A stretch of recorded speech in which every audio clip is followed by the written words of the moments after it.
Assalamualaikum warahmatullahi wabarakatuh. Saya Santi Mawayuni dengan NIM 214105014. Di video kali ini saya akan menjelaskan surah Al-Baqarah ayat 256 dan surah Al-Kafirun ayat 1 sampai 6. Untuk terlebih dahulu saya akan membacakan surah tersebut. A'udzu billahi minasyaitonir rajim. Bismillahirrahmanirrahim. La ikraha fid din. Qad tabayyana rusdu minal ghayy. Faman yakfur bil bis bit ta'uti wa min billahi faqadis tam masaka bil uswatil usko lan fi samalaha wallahu sami'ul alim.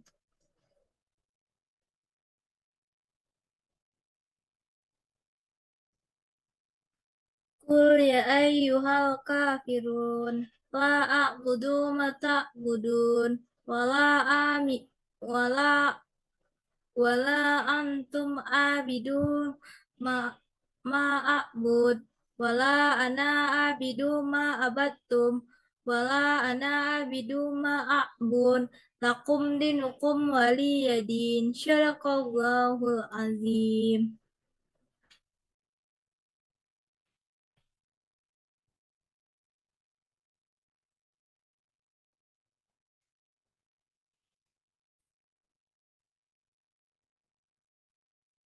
Baiklah, saya akan menjelaskan arti perkata dari surat tersebut. Yang pertama, la ikro, tidak ada paksaan. Fiddin, dalam menganut agama Islam. Qad tabayyana, sesungguhnya telah jelas perbedaan. Ar-rusdu, antara jalan yang benar. Minal ghayyi, dan jalan yang sesat. Faman yakfur, barang siapa ingkar. Bit tawud, pada togut. Wayu min, dan beriman. Billahi, kepada Allah. Fakadis fakadis tamsaka, maka sungguh dia telah berpegang teguh.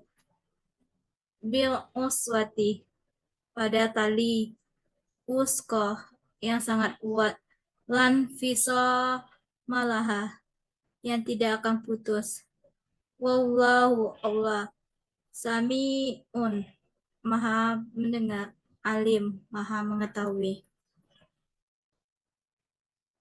Kul ya kul, katakanlah Muhammad, ya ayyuhal kafirun, wahai orang-orang kafir. La'a'budu, aku tidak menyembah. Mata budun, apa yang kamu sembah. Wala antum, dan kamu bukan. Abiduna, penyembah. Apa yang aku ma'abad ma'ak ma'akbud, apa yang aku sembah. Wala ana abidum ma'abattum, dan aku tidak pernah menjadi penyembah apa yang kamu sembah. Wala antum, dan kamu tidak pernah pula abiduna menjadi penyembah ma'abud apa yang aku sembah. Lakum, untukmu, dinukum, agamamu, waliyadin, dan untukku agamaku.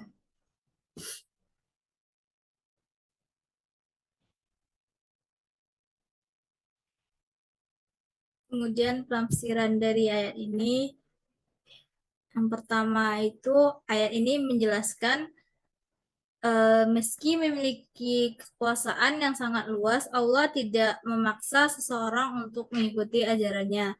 Tidak ada paksaan seseorang dalam menganut agama Islam. Mengapa harus ada paksaan?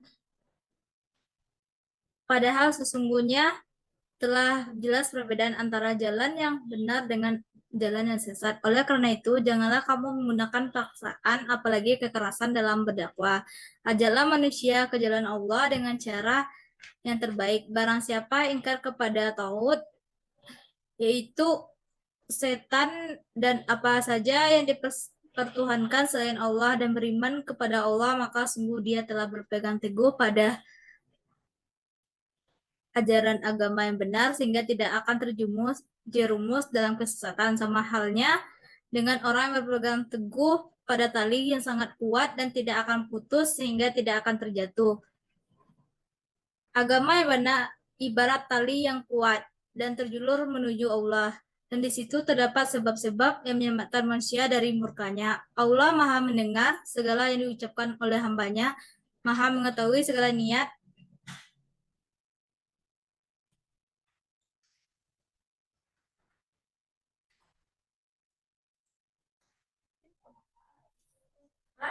Lihat, kau masuk enggak sah? Enggak, enggak, kalau ada dia aja.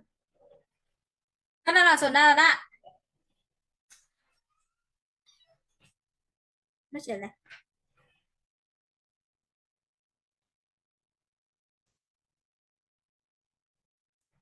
Dan di situ terdapat sebab-sebab.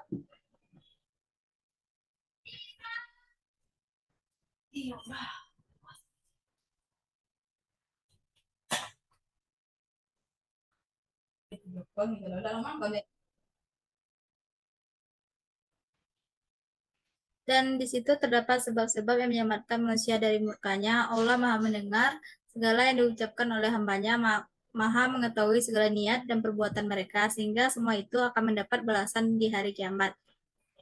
Tidak benar adanya paksaan untuk menganut agama Islam. Kewajiban kita hanyalah menyampaikan agama Allah kepada manusia dengan cara yang baik dan penuh kebijaksanaan, serta dengan nasihat-nasihat yang wajar, sehingga mereka masuk agama Islam dengan kesadaran dan kemampuan sendiri. Apabila kita sudah menyampaikan kepada mereka dengan cara demikian, tetapi mereka tidak juga mau beriman, itu bukanlah urusan kita, melainkan urusan Allah. Kita tidak boleh memaksa mereka. Dalam ayat yang lain, Yunus uh, ayat 99. Allah berfirman yang artinya, apakah engkau ingin memaksa mereka hingga mereka itu menjadi orang-orang beriman?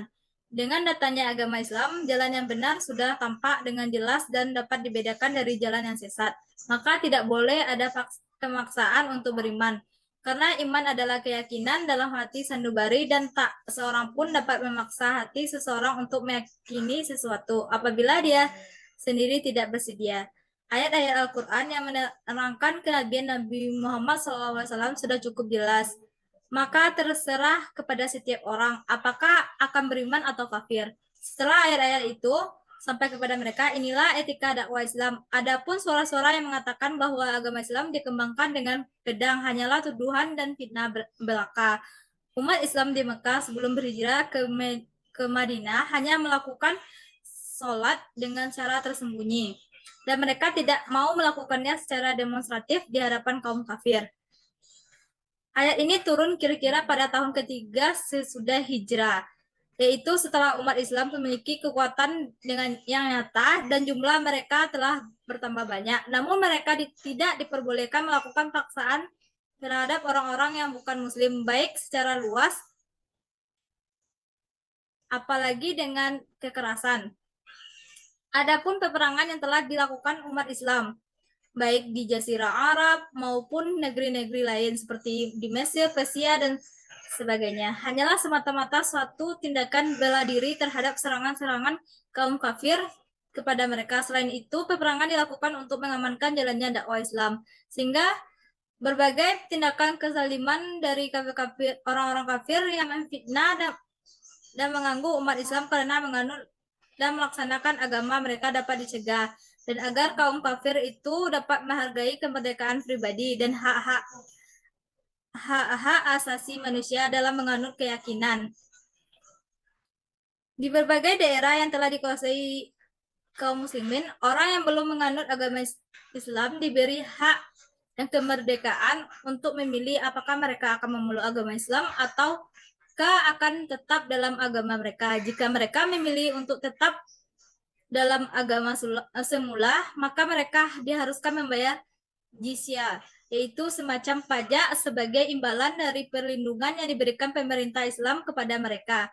Keselamatan mereka dijamin sepenuhnya asal mereka tidak melakukan tindakan-tindakan yang memusuhi Islam dan umatnya. Ini merupakan bukti yang jelas bahwa umat Islam tidak melakukan paksaan, bahkan tetap menghormati kemerdekaan beragama, walaupun terhadap golongan minoritas yang berada di daerah-daerah kekuasaan mereka. Sebaliknya, dapat kita lihat dari bukti-bukti sejarah, baik pada masa dahulu maupun pada zaman modern sekarang ini, betapa malangnya nasib umat Islam apabila mereka menjadi golongan minoritas di suatu negara.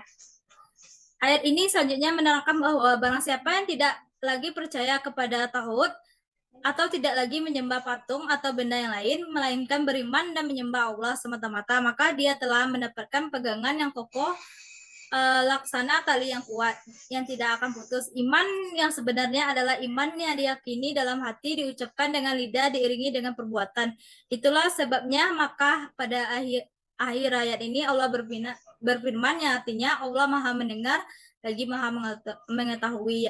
Artinya Allah senantiasa mendengar apa yang diucapkan dan dia selalu mengetahui apa yang diyakini dalam hati dan apa yang diperbuat oleh anggota badan.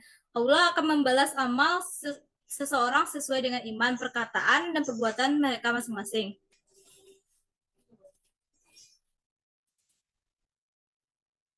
Tidak ada paksaan dalam agama, maksudnya untuk memasukinya sesungguhnya telah nyata yang benar dari jalan yang salah. Artinya telah jelas dengan adanya bukti-bukti dan keterangan-keterangan yang kuat bahwa keimanan itu berarti kebenaran dan kekafiran adalah kesesatan. Ayat ini turun mengenai orang Ansar yang mempunyai anak-anak yang hendak dipaksakan masuk Islam.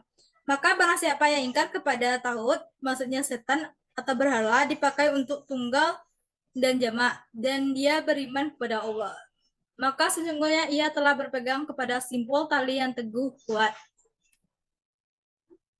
Ikatan tali yang kokoh yang tidak akan putus-putus dan Allah Maha mendengar akan segala ucapan, Maha mengetahui segala perbuatan. Kemudian dalam surat Al-Kafirun dijelaskan dalam ayat-ayat ini Allah memerintahkan Nabi Muhammad SAW agar menyatakan kepada orang-orang kafir bahwa Tuhan yang mereka sembah bukanlah Tuhan yang ia sembah.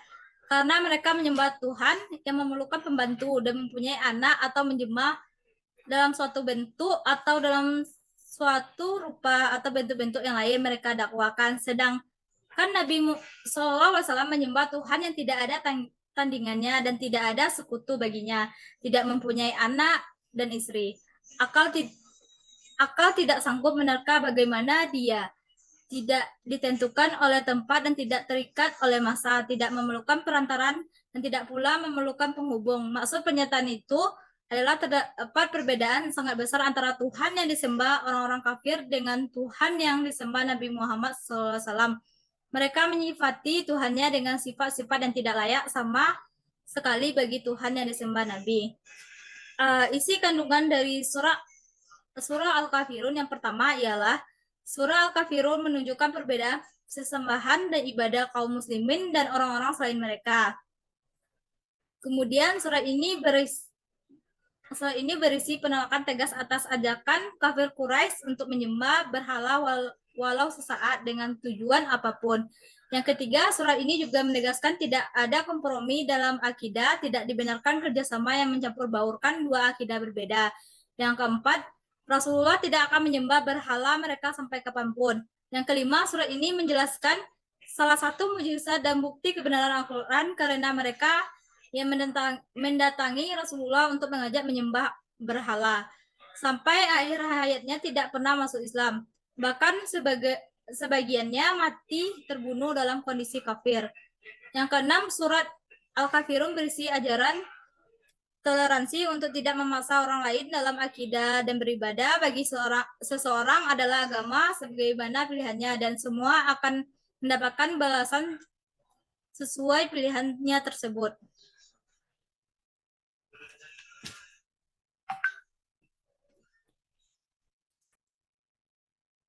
Jadi dapat disimpulkan bahwa dari ayat tersebut adalah memberikan pendidikan akidah dan ibadah. Bagaimana seseorang berkeyakinan dalam bentuk ibadah, ketentuan pendidikan akidah dan ibadah dalam dua ayat ini yaitu berakidah meski berdasarkan kesadaran sendiri dan tidak boleh ada paksaan. Akidah dan ibadah tidak boleh dicampur adukkan, namun bukan berarti muslim dan non-muslim hidup bermusuhan, tetapi harus menghargai dan damai. Setiap orang akan bertanggung jawab dengan pilihannya. Oleh sebab demikian, seseorang tidak boleh dipaksa untuk memilih agama. Sekian dan penjelasan dari saya akhiri dengan Wassalamualaikum warahmatullahi wabarakatuh.